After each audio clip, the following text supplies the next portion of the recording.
Hey everyone, welcome to another episode of the Adventures of a Real Estate Investor. I'm Susie. And I'm Michael, and we're excited you joined us for this adventure. So today's guest is Susan Elliott, and I am so excited. So thank you so much for joining us today. Oh, I wish everyone said my name that way. Susan Elliott. Thank you so much. I am so excited to be here too. It's great finding people in the adventure real estate overlap community. No, absolutely. And that is even really what brought us together, right? So I know we attended the best ever conference, but when I was going through the spreadsheet of people who I could reach out to, when I looked at your website, I was like, winner, this is amazing. Like I finally met another human, or I guess we hadn't met yet, but found another human who talks all about adventure on their website, because at our core, we really should embody who we are, through our brand. And so just when I saw yours, I was like, I have to get on the phone with her. This is what I need to do. And our conversation was amazing. So again, thank you for being here with us today. Absolutely. I would echo all of that. I saw your brand and your at the best ever conference when I was going through names, and I thought like, ooh, I bet we would have some good conversations. So I'm glad you reached out, and this is exciting. Yeah, absolutely. So Susan, why don't you share with the audience a little bit about your background and like why you started investing in real estate? Yeah, great question.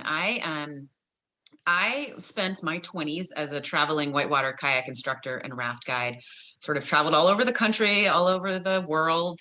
I did the whole undergrad. I knew I should probably have some security because I grew up with the whole get a job, get a job, get a job from society and parents and that sort of thing. But as soon as I found kayaking, which was in high school, I saw a way to see the world. And I saw a way to connect with people who just opened up their lives to you. Hey, come down my favorite river. And you created these incredibly deep relationships with fellow kayakers, fellow travelers, fellow adventurers.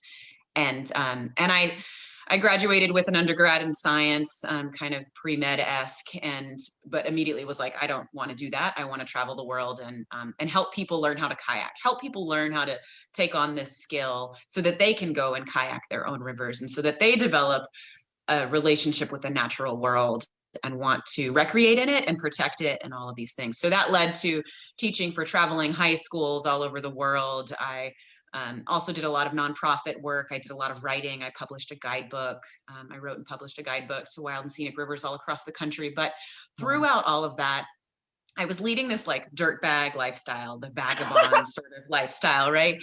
Where your primary focus is experience and its people and its place. But I think that underlying that is this pretty unhealthy relationship with money. You don't need a lot to survive. And I appreciate that. I still live that and embody that. But what goes along with that is the devaluing of making money. And I realized I had developed a lot of financial anxiety as a result of that. I would sort of go into panic mode whenever I got an unexpected bill. I fortunately didn't develop a lot of debt as I did that. I had zero debt going through that because of scholarships and hustling and working and that sort of thing. But I knew that I needed to work on my relationship with money and making money. And so I found real estate investing after, of course, that led me to getting a job. I became an engineer. I went back to school, and I'm a river engineer part-time too now. And that still didn't sort of qualm this financial anxiety because I didn't actually make that much money and I still couldn't support my family. I had a daughter in the meantime, and real estate, just like all of the bells went off as far as I can support my family. I can invest. I can do this rapidly. So because I didn't start investing when I was 20, which would have been great with compounding had I started that, but I didn't. Instead, I invested in my skills and my experiences, which I would never go back on. But real estate allowed me to kind of start ramping things up really quickly. And then I saw the potential to build a business in real estate that would allow me the flexibility of time to get back into that travel adventure lifestyle down the road. So that's how I found real estate investing in general. Is there something that opened you up to it, right? So for some people it's a book. I mean, for Michael and I, it was a book as well, but was there a certain moment or a certain article, or did somebody tell you about real estate that made you want to jump into it? That's a great question. And I think it was combined with, I was purchasing my own home, and I had a couple of friends who had bought several single family homes.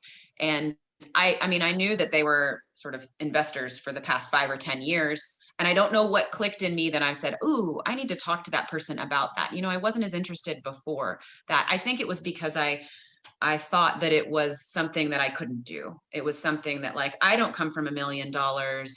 Surely I can't be an investor. Surely I can't be a home. But that was that scarcity financial mindset talking that I had built up as part of this sort of dirtbagging vagabond lifestyle. And so I'm now wanting the dirtbag vagabond lifestyle with like abundance mindset and financial independence so that I can be more of that person. But so I went back and talked to those people, and it just felt more attainable at that point. And it was a mindset piece. It was me saying that, like, why can't I do this? If they started at the same place, this is a dirtbag investor and he owns 10 homes. Like, why couldn't I do that? So I did that. And then I also joined some groups just on Facebook, and I went to some conferences, and I tapped into other female investors. That helped me a lot too, because as being an elite level kayaker, there's not a lot of females playing in that space. So connecting with the females that do that really helped. Or being an engineer, not many females that play in that space. So real estate investors as well. I knew immediately to kind of like go to the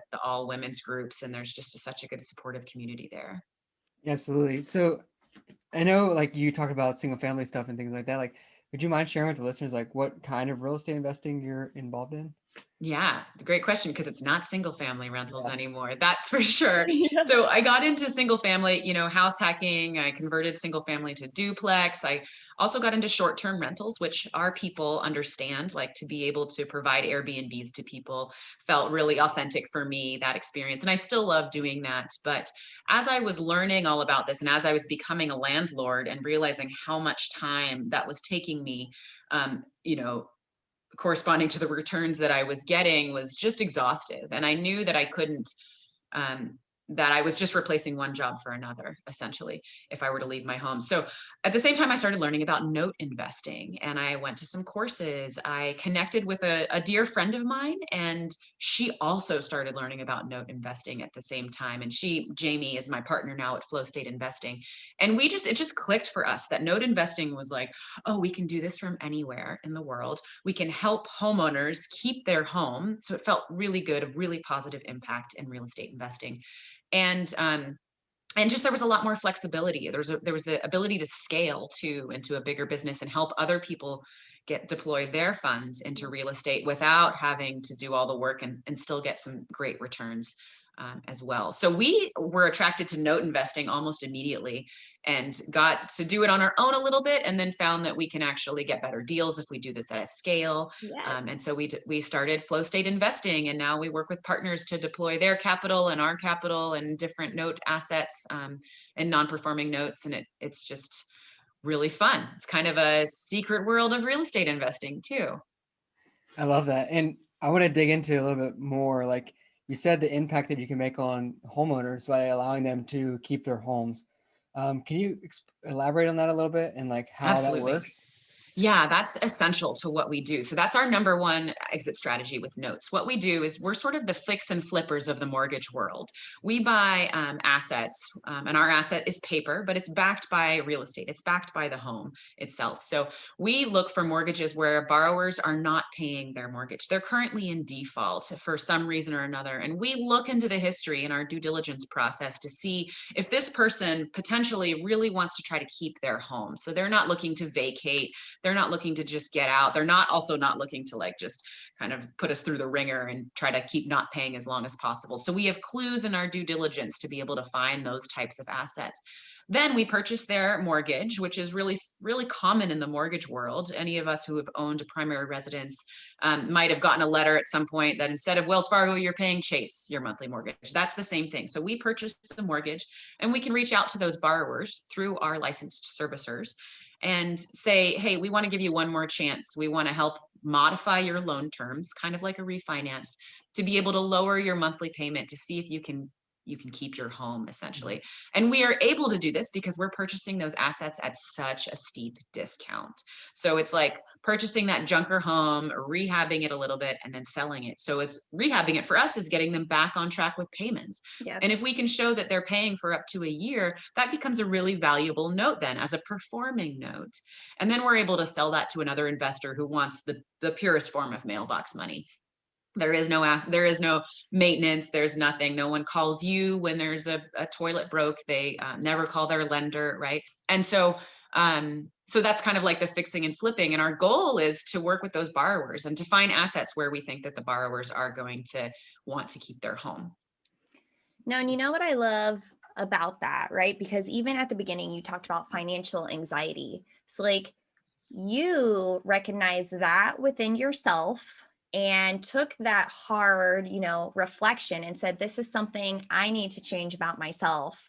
But then you're also relieving the financial anxiety of some of these homeowners, right? Because you're going in there and saying to yourself, saying to whomever, like, I want to be able to help this person so that they don't have to feel what I felt, right? Because financial anxiety means something different for everyone, right? But that feeling, it is a very common feeling for us all, right? Like, a lot of people talk about what anxiety means to them, and you see a lot of those common symptoms. And so it's really cool, like, from my perspective, to see that transition and that growth, because being able to move past that yourself and then to help others with it as well is phenomenal, right? Like, that's one of the greatest teaching moments that you can ever do. And so I find that amazing, because you're not doing it with like your direct friends or your family members. You're doing it for strangers. Like, what bigger impact can you truly make? Like, I talk about this a lot, like helping somebody 1% every day, those create monumental, changes. And you are doing that. Like, I'm blown. I have goosebumps. It's like so cool. I love that you pulled out that parallel. Honestly, I hadn't thought about how that relates to my own personal financial anxiety and getting a bill in the mail. Or, I mean, I can just imagine the people who are in default and struggling and trying to keep their home. And I love that you paralleled that with my own. And it's very true. You just said it's the teachable thing. And I think I went to that in kayaking. I wanted to become a class 5 kayaker. And so I became a kayak instructor, because I'm talking to people, I'm helping them through their learning modes. And meanwhile, I'm learning, I'm working on my own mental state in the river and doing all that. So that's absolutely what we're doing. And that moment in someone's life where they have a home and they're able to keep it is like ripples into future generations too, for generational wealth. So it is a very important moment in someone's financial life to be able to keep their home for their own stability and comfort level into retirement, but then also just as an example, passing down generational wealth. So it's a pivotal moment in someone's life at that time to be able to keep their home. Yeah, absolutely. And it's incredible. And like, I loved all the parallels right now, because I'm going to parallel it again, like what Susie and I are doing. Like, we're doing it like with our residents currently on the property. Like, there are some people who are struggling to pay right now because of COVID and things like that, but we're working closely with them day by day to try to figure out a way to do, to overcome this, right? And apply for the funding that's available and stuff like that. So we're doing it in like multifamily, which is still real estate investing, and you're doing it on the personal, like, kind of whatever, if I'm assuming you buy like residential notes and things like that. And so, yeah, it's just incredible. Absolutely. And you don't find, not all partners are that way. You can invest in multifamily with a lot of people, and not everyone is willing to be that bridge with the people that actually live there. So that's a really important tip for your listeners, is when you talk to potential partners to deploy your capital in these types of opportunities, to ask them, like, what do you do for your tenants? What kinds of extra things do you do to help people in this space? And you'd be surprised to find that some people may not have an answer. Right. Yeah, it's really unfortunate sometimes. Like, a lot of syndicators will just look at a business plan, and or multifamily investors look at a business plan and say, okay, we're going to rehab these units, we're going to take them to this price or whatever, and not even consider what like the median household income is for that area. If you're pricing people out of like what they can actually afford, like, what's the point? Like, first of all, your business plan is not going to be successful, because you're not going to be able to fill the apartment complex. But then if you actually were to have people living there and you're bumping the rents, and now you're increasing their ratio of rent to income, like, and then now they can't afford anything else, and now their life's falling apart, right? So we always make sure that we are looking at the median household income and what other rentals are going for in the area, and make sure that we don't pass over that, a third of their income is what we charge for rent.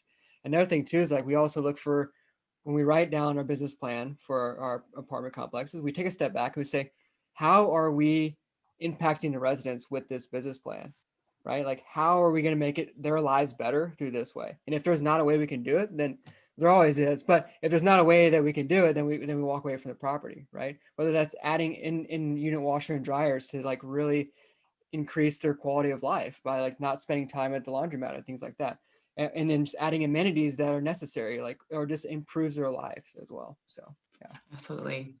And something else that you touched on, and I think it's extremely important, is that the networks that you were in was not full of women, right? And I see that as well. So like, can you kind of expand on like the empowerment that you felt through the real estate investing groups that were women held? Because I know you and I have been to the same one, but I have felt a huge difference in like the energy when it's like all women versus when it is like mixed genders. So can you tell me more about how that helped your real estate journey as well? Absolutely. I think that when you're kind of like in an all women environment, in a sport or in an industry where there's historically been just a lot of males who've been in that space, you kind of you're all coming at it from this, like, we know that we can do this, and we know that we can be awesome at this, and we know that in fact what makes us women might actually be a benefit to being in this industry, in this space. And so there's this natural kind of like collaboration and space in there. And I find that when you're in those groups, there's just a lot more willingness to reach out and help each other. There's a willingness to like want each other to succeed a lot. And really, I think it comes down to just seeing people like you in the space. Yes. And I think that is probably super important for the BIPOC community, for instance, to be able to see, in women in male dominated spaces, any kind of minority person, to see that there are people like them successful in the industry. Mm-hmm. It just gives you that boost of like, yeah, why not? Why not me? Why can't I do this? And I think that those of us in real estate and those of us that try to get into these industries, we have this natural drive to be able to do things at the highest level, sort of high performing females that want to be class 5 kayakers, that want to be, engineers, that want to be real estate investors. And to find other high performing females in that space too, just is a little bit bigger of a boost. Absolutely. And I love that you said like having or seeing other people who look like you, also doing the same thing, because that creates so much confidence within themselves and even with you, right? Because that energy too of like having all the people talk about what they want to do and having all the ideas spread, like it's just a very safe environment, and the confidence just grows and grows and grows, and even now, like on our last deal, we brought a woman as part of the team. So I am no longer the only woman, but it's cool, because the conversations are different. And I don't want to say they're different in like a better or a worse way. They're just different because of the blind spots that people see, right? So like women can sometimes relate more to other women's blind spots, whereas like men can also do that for other men. So it's been cool to be like, oh, thanks for explaining that, like in a raw emotional way, because I feel it differently now, like thank you for exposing that within myself. And also though, like when two women say something to each other, it, depending on who you are, it can seem very safe, but like right now, this day and age, like when a man tries to critique a woman, whether it's good or bad, a lot of times it's like creates a defensive environment, even when it's not supposed to. So it's just like cool to see that. Absolutely. Absolutely. Yeah, just to add to that too, is like having more women on our team as well is amazing for me, because I get to learn and grow and like learn where my blind spots are, right?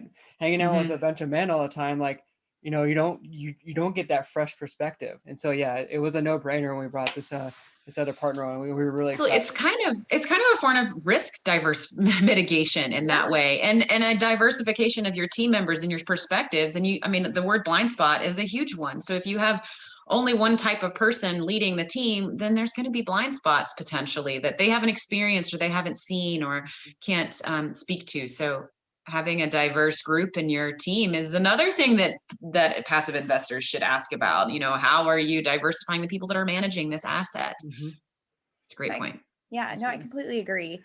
And something else that you said, so this is like bringing it back a little bit, but it really stuck with me, is like you helping people like recognize their relationship with nature and how that like truly is amazing and like evolves and just creates a great space. Like, how has that affected you in like your life in real estate or just in general in your life? Like, why is that relationship so important to you? Oh, I find that being a guide, and it's this guide relationship, but it's being able to take someone into an environment that is just inherently really uncomfortable and really scary and break down some things for them to say, like, let's just strip it all down and just talk about, this one next paddle stroke, this one next move, and you help people kind of filter through the chaos and see what's the most important next step and see remind them just one simple thing about the way that their body is in that space and how they can navigate that space. And by that, you're kind of like building little bits of confidence in that person and little bits of just breaking down really complicated concepts for someone and leading them through this absolutely transformational experience. And something about being in, the wilderness and outdoor spaces is really just like, puts that on steroids a bit, because you're in these epically beautiful places and you're working with natural forces that you cannot control 100%. No one can control them, especially in rivers. Rivers are moving, they're dynamic. It looks like something that can't be tamed, right? It's a wild, free flowing thing most of the time. And Yeah. and so to help someone learn to work with that force, not battle against it, but to learn more about themselves in the process, it's just like, you get to the end of that experience, and not only do they understand the value of a free flowing river, right, which helps our economy, it helps all of the natural systems around us that, I truly believe in keeping some wild spaces wild for that reason, especially water, with the clean water and fresh water resources that are in demand of our societies, right? But also their own ability to say, like, I can enter an intimidating space, and I bet you that I can learn how to overcome that, or how to be confident in that space. And it parallels into so many different places. A great example is when I teach for these kayak constructing courses for cancer survivors. So you're teaching them how to pull in and out of eddies in their kayak, right? You're teaching them how to, if they flip upside down, just pull your skirt, be able to exit. But they're able to take those concepts to say, like, what if in my cancer surviving journey, I get a setback? Like, how then do I find the confidence to be able to overcome that and continue moving and working through that and live an extraordinary life? And so you get to see those parallels every night around the campfire. They talk about those experiences and they parallel it with their cancer journey. So you can imagine that even when I'm not working with someone who's trying to battle cancer or something epic like that, they're taking those concepts and applying them back. So the natural world and wilderness is like just such a great place for that. It's like a great teaching source for that, to develop those personal abilities in someone, as well as their relationship with the world around them. I literally am so amazed by you. Every time I talk to you, it just gets better and better and better. Like, you're so sweet. but it's not just real estate investing where you're making an impact. Like, you are making an impact everywhere. Literally mind blown right now. I am so amazed. Girl crush, like, for real. Come rafting with me. Yeah. We are going to do that. Yeah. Good, absolutely. I would love to start doing, adventure clinics for real estate investor groups. This is my, like, one of my big dream goals with all of this, is that I can, and being in real estate now, it's like being a guide again. This is what I love about this. I get to help people work through these really crazy detailed concepts, financial models, which I luckily understand really well, especially as an engineer. I can understand all of the boxes and the systems and the checks and all of the projections, all of that. But to be able to guide someone through that and say that you can play in this space, you can have the confidence to be a real estate investor, and then to see them on the other side with that return and how it's blowing away their stock market portfolio, you're just like, yes, welcome to this space.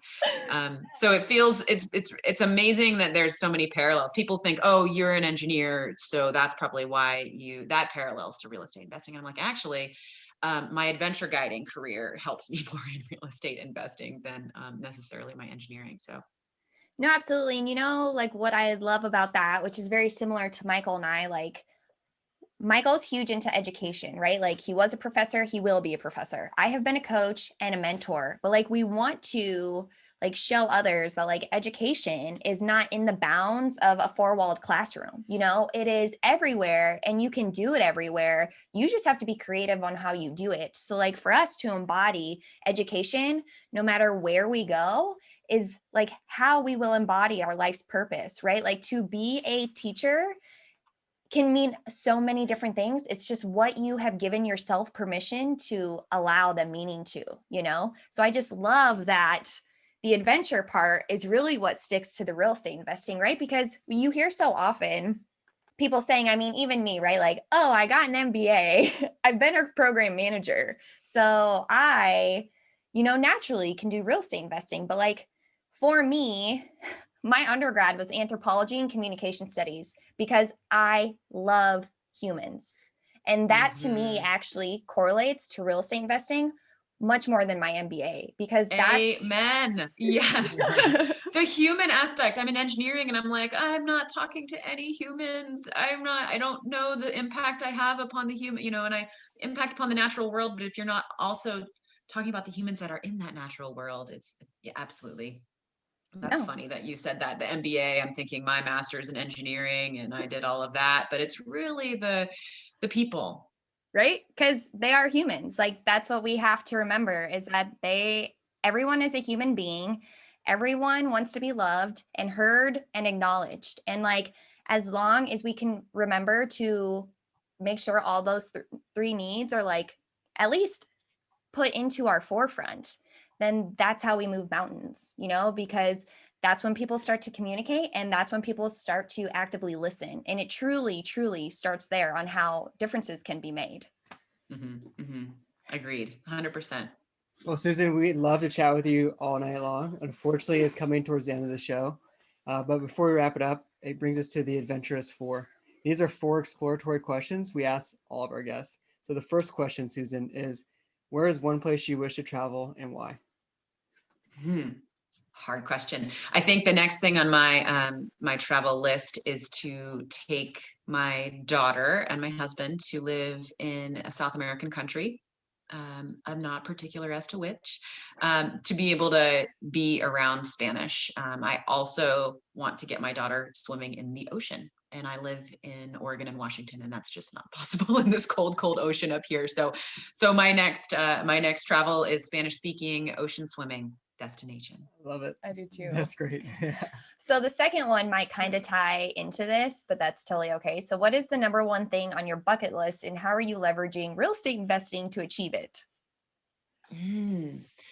Bucket list makes me think of kind of like bigger dreams and bigger goals. And I think that real estate investing for me is, it has me in the, like, I want passive income to be able to free up my time. I want to free up my time so that I can travel with my family. A lot of my travel these days is because I want to show my daughter the world. I want to bring her into wild spaces. I want to be able to provide her the opportunity to that. So the biggest bucket list thing is that I want to do world schooling with my daughter. I don't want to send her to the local public school, mostly because I just want her education to be all around the world. So I think that moment for me is to be able to plan our first year of travel abroad and do a full year of kind of slow travel, maybe 5 or 6 different destinations where we live for a couple months at a time, and to be able to have the time flexibility that I can run my business part-time. And then the other time I can help her learn about her world around her and be a teacher for her in the space and connect with local communities to connect her with people and just learn about cultures all over the world. So it's the world schooling is a bit of a big item on my bucket list that I think about a lot these days. That's awesome. And like that resonates with us, and that like our wives right now, Susan, like Susie and Michael and Susan's wives are like here, right? So like if everybody can't see in the video, but we're like meshing at the top, whatever. But the reason Absolutely. why I say that is because when I can retire in 7 years, like that is our whole goal. We're leveraging real estate so that we can travel anywhere in the world and be able to work anywhere in the world. And like, if we choose to have children in the future, like we don't want them to go to the traditional public schooling because for a variety of different reasons, but we want to be able to do the world schooling like you're talking about, whether in slow travel. So like a couple months here, a couple months there. But yeah, that's amazing. We'll just have to overlap a couple of months here, a couple of months there. That sounds great. I like so the third question is, what is one piece of advice for someone who wants to start passively investing in real estate? Great question. I would say start talking to different potential partners. And I would say that don't be intimidated by just asking them whatever questions you want to research what questions to ask a potential real estate investing partner. We all like to come up with these lists of questions that you may not think to ask. How did the deal go wrong? How did these things go wrong? But don't really talk to potential partners, because there is so much potential in partnering. We all have decided, I say, you both and us, we're working in real estate at this level where we want to help other people get into it. And so we're taking on bigger projects where the returns allow for more partners to come into it. So a limiting belief that I had was that, well, if I'm a passive investor, I'm not getting as good returns as if I hustle and do it all myself as a landlord. Well, turns out I had to spend way more time, and the opportunity cost there wasn't worth it. So getting down that limiting belief of that, like the returns aren't as good in partnering with someone, they absolutely can be, but you want to find the right partner. So ask them really good questions. No, that's great advice. Thank you so much for that. We always say, bet on the jockey, not the horse, right? So yeah. Yep, exactly. And then the fourth and final question is, if you had unlimited resources available to you, how would you leave an impact? Oh, great question. I think that I would both, my heart right now is for all of the homeowners struggling after the pandemic, where sort of the rug was ripped out from below them in terms of jobs and the economy and childcare and all of that. So I would invest in the programs that are already out there and established to help people get back up on their feet and keeping their home. That's obviously where I'm building my business. And then I would also invest in my time and volunteering in the organizations. I serve on the board of American Whitewater, for instance, where we are helping to protect free-flowing rivers all over the country. I think that our freshwater resources are hugely valuable for not only our mental health, but also our clean water, having drinking water, being able to function as a society. We need clean, fresh flowing water, but more so than ever, especially after the pandemic, as we're creating a new society, the mental health of getting outdoors and is huge. And so I would invest my time in helping people experience free-flowing rivers, getting outdoors, probably be on the kids side, since my mind is very focused on my daughter and what kids are suffering from these days with mental illnesses. And so I would look in those two spaces right now. If I could just not worry about income or anything, it would be really fun to start making a big impact in those two spaces. Yeah, that's incredible. Yeah, it's very beautiful, actually. Thank you. So lastly, Susan, would you mind sharing with our audience how they can get a hold of you? Absolutely. You can reach me anytime. You can send me an email, Susan@FlowStateInvesting. You can also find me on Instagram at She Seeks Flow. That's my personal Instagram where I post more often, but Flow State Investing is all over Instagram and Facebook as well, and LinkedIn. Feel free to reach out to me anytime. Send me an email. If you sign up for our investor circle, you'll get a call link to talk to me about notes or about adventure, whatever you like. So I love connecting with people. Please reach out anytime. Yeah, and that'll all be in the show notes, but everyone, seriously, reach out to this beautiful woman. I'm telling you, her soul is rich and deep and worth it. These conversations will blow your mind, right? Like, I knew after the first time I chatted with you, I was like, she's got to be my soulmate, right? Like, my spirit animal. It's just phenomenal. Yes. Yeah. So thank you so much for joining us today, for providing so much richness and beauty. It's truly been a pleasure. Thank you so much to you both. This was such fun. Yeah, it was an absolute honor. Thanks, Susan. I appreciate it. So until next time, explore more, adventure awaits.